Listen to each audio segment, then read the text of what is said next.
My name is Kimberly, and I grew up in a beautiful home, one that my grandfather had built with his own hands. It wasn't just a house to us, it was filled with cherished memories. My mother inherited it from her parents, and it was where I spent most of my childhood.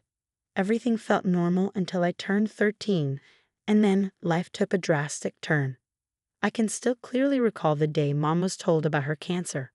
We sat in the doctor's office, the cold fluorescent lights casting a strange glow as he detailed her diagnosis and treatment options. The following years became a series of emotional roller coasters.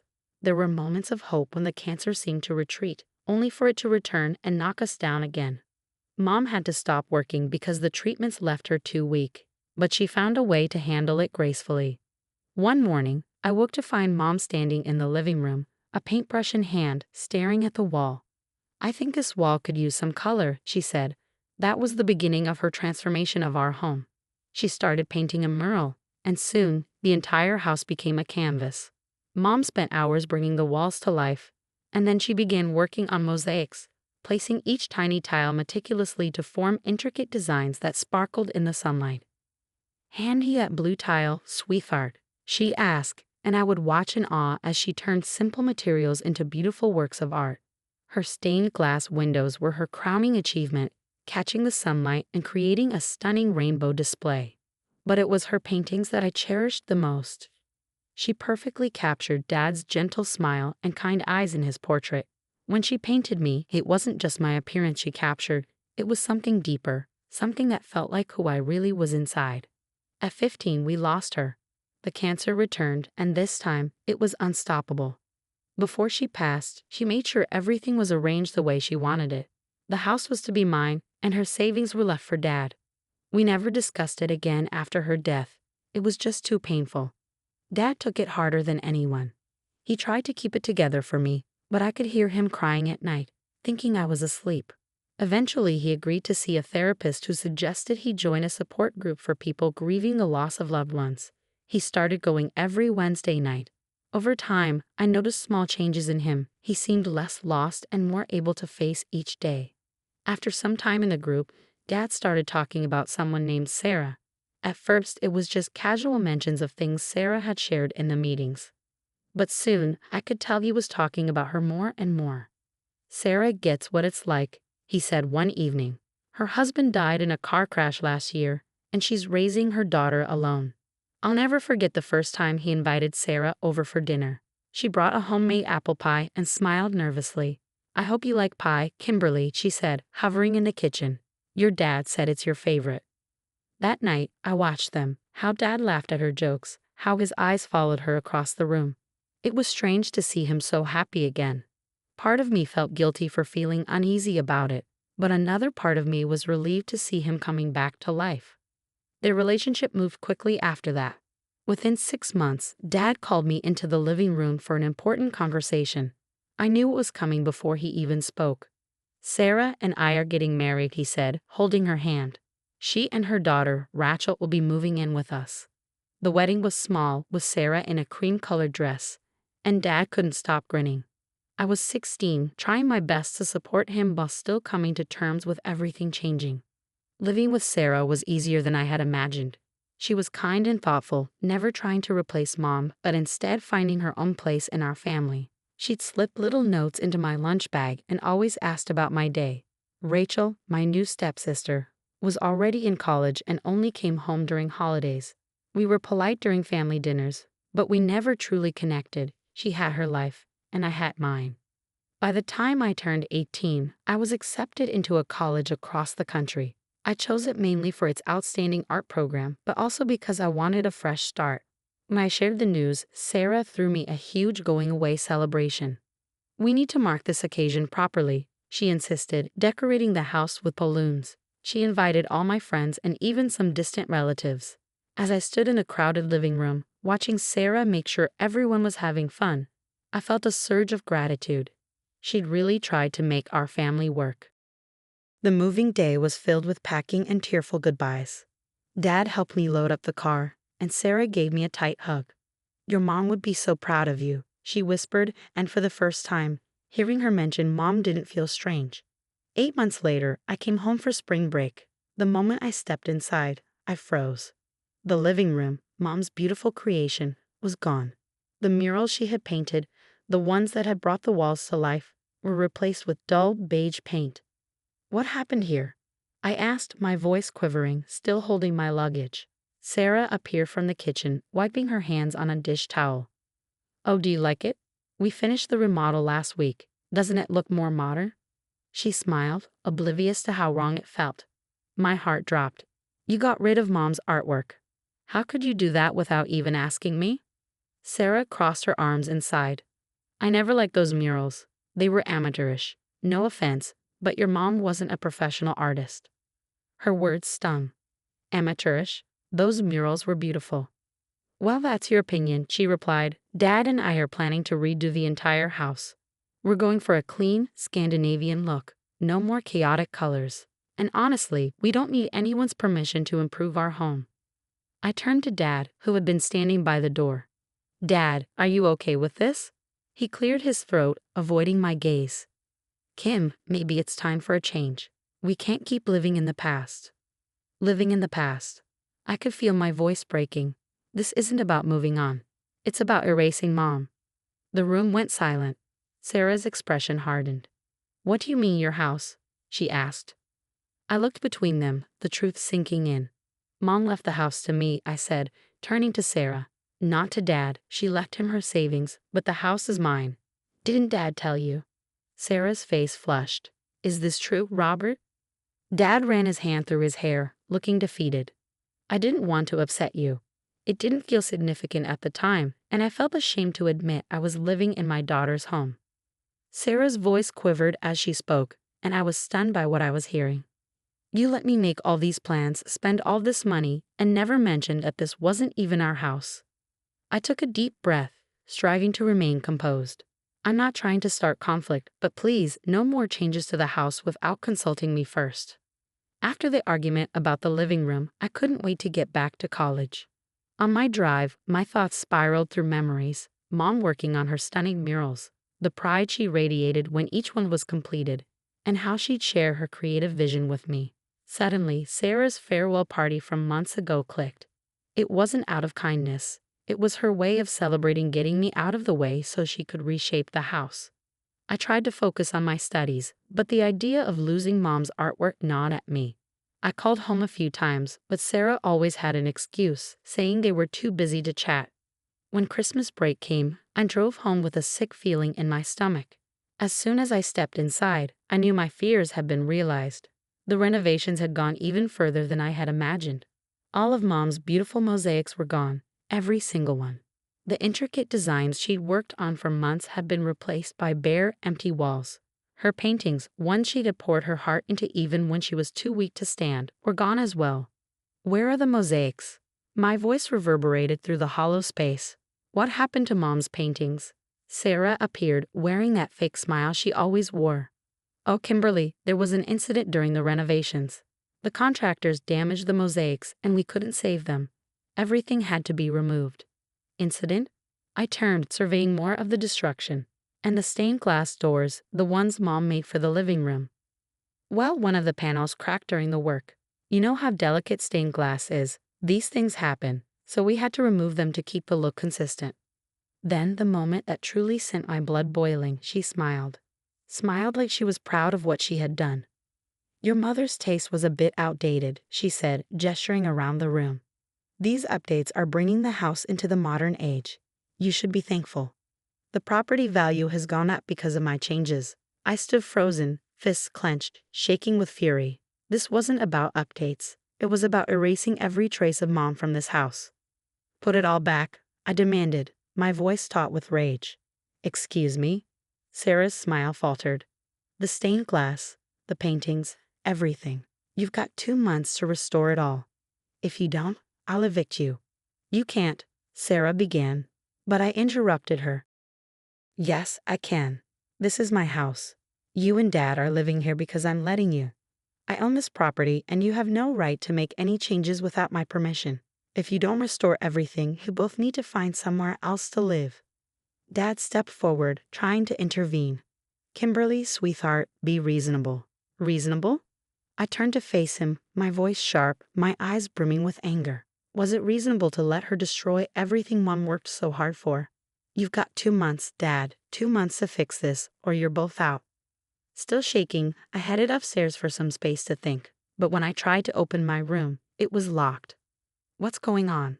I asked, jiggling the doorknob. Why is my room locked? Sarah appeared at the top of the stairs. Oh, I meant to tell you, Rachel and her boyfriend moved in there. They needed the space since she's pregnant. I stood in disbelief. You let strangers move into my house without asking me. Mike isn't a stranger, Sarah replied, her voice dripping with condescension. He'll be family soon. Rachel's baby will be your stepniece or stepnephew. We're all family here. No, I cut her off. We're not. This is my house, and I never gave permission for anyone else to live here, especially not in my room. I could hear noises behind the door, people moving around. My room where Mom had painted my portrait, where we'd spent so many moments together during her illness, where I grieved after she passed. And now strangers were living there. I'll be back in 2 months, I said, my voice cold and firm. When I return, I expect everything to be as it was, my room empty, Mom's artwork restored, and no unauthorized people living here. Understood. Without waiting for an answer, I turned and walked out, unable to stay another second. I drove straight to Aunt Susan's house, knowing she'd understand. The 2 months felt endless. I threw myself into my studies, trying not to think about what was happening at home. But eventually, the day arrived to see if they had followed through. I pulled into the driveway and saw both Dad's and Sarah's cars parked outside. But when I tried to unlock the front door, the key wouldn't work. They had changed the locks. Dad? I knocked, frustration rising. Dad, open up. I rang the doorbell several times, but no one answered. Finally, I heard Dad's voice behind the door. Go away, Kimberly. You're not welcome here anymore. You're ruining everything with your demands and threats. What? Dad, this is my house. Open the door. That's when Sarah appeared at the window, throwing it open and shouting at the top of her lungs. You heartless monster. How dare you try to kick out your own father and pregnant sister? Is this what your mother would have wanted? I stood on the porch, stunned by the venom in her words. But she wasn't done yet. Look, everyone, she screamed, eager to make sure the entire neighborhood heard. Look at this ungrateful child who wants to make her own family homeless. She's trying to destroy us all because she's selfish and jealous. As Sarah ranted, something shifted inside me. This wasn't about family anymore. This was about control, and I knew exactly what I had to do. The next morning, I met with Patricia Martinez, a property rights attorney Aunt Susan had recommended. I explained everything and showed her Mom's will. After reviewing the will, Patricia's face hardened. This is straightforward. They are unauthorized occupants who've damaged the property. We can prepare an eviction notice immediately. We spent the next few hours drafting the document, making sure it was clear and legally sound. It gave them 2 weeks to vacate or face legal action. Patricia included documentation of the damage and unauthorized alterations. I emailed the eviction notice, then drove to the house to leave a copy in their mailbox.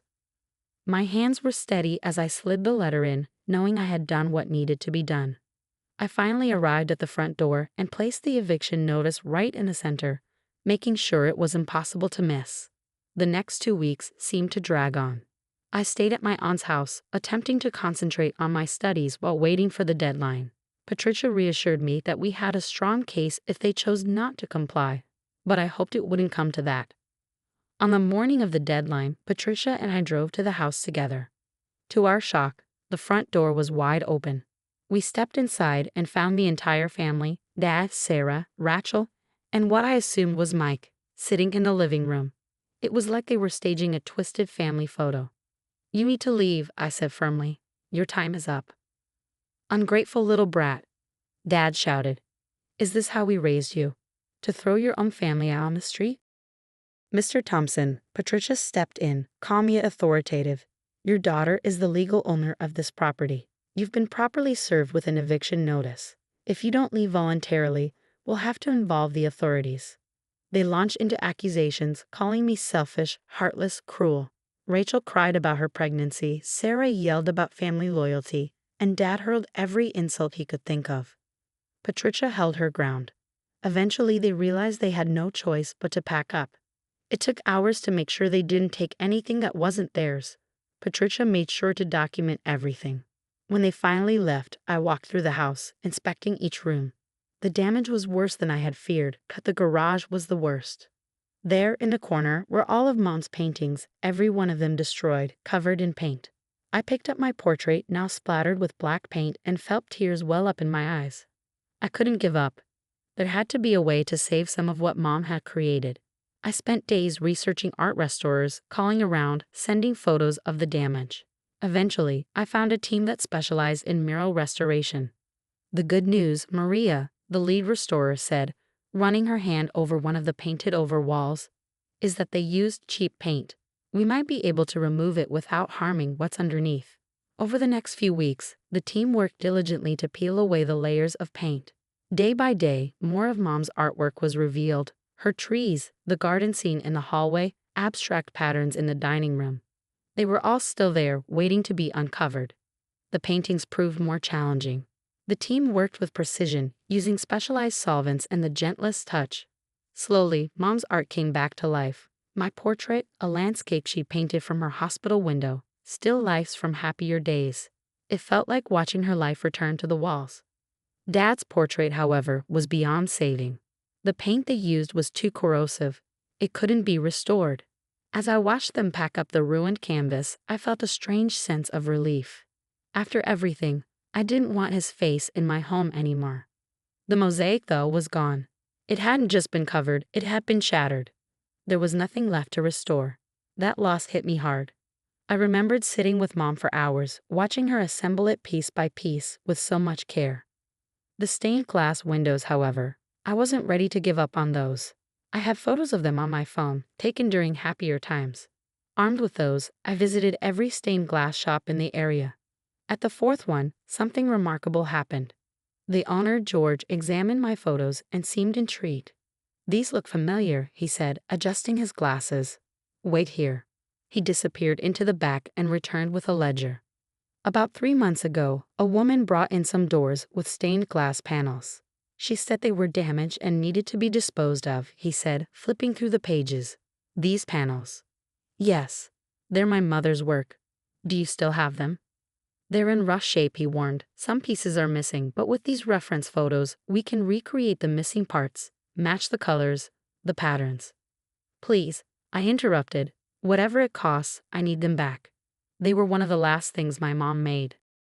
George and his team worked for weeks, painstakingly restoring what they could and recreating the rest. When they were finished, the windows looked nearly identical to what I remembered. Slight differences, but Mom's original design was unmistakable. It took 6 months to restore the house, but when it was finally finished, standing in the living room, I felt a weight lift. Mom's art filled the space again, as if she had never left. But I knew I couldn't leave the house unprotected. "I need someone trustworthy to rent it while I'm at college," I told Janet, the realtor.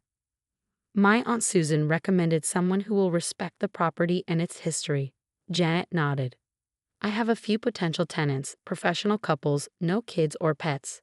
People who appreciate homes with character." We spent weeks vetting tenants until we found the perfect match. A literature professor and his wife, an art curator. We signed a lease with strict conditions about maintaining the house's artistic elements. With that, I could return to college knowing the house was in good hands. As for Dad and his new family, I hear bits and pieces through the family grapevine. They found a rental across town. A nice place, but nothing like our home. Rachel and Mike moved into a small starter home, raising their baby there. Occasionally, I see them at the grocery store, and we act as though we don't recognize each other. Aunt Susan told me that Dad tried justifying his actions, claiming he was moving on with his life. But no one bought it. They remembered how Mom had poured love into that house with her art, how every piece told a story of resilience. I don't regret cutting ties with Dad. His betrayal wasn't just about the house or the art. He tried to erase Mom's memory, to erase her legacy. Some things can't be restored, no matter how skilled the craftsmen are. Now, in my junior year, I'm focusing on my studies and building my future. The house is safe, protected both legally and by people who value its artistic soul.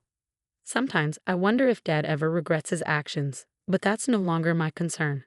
Thanks for watching. I'll see you in the next video. Stay stunned.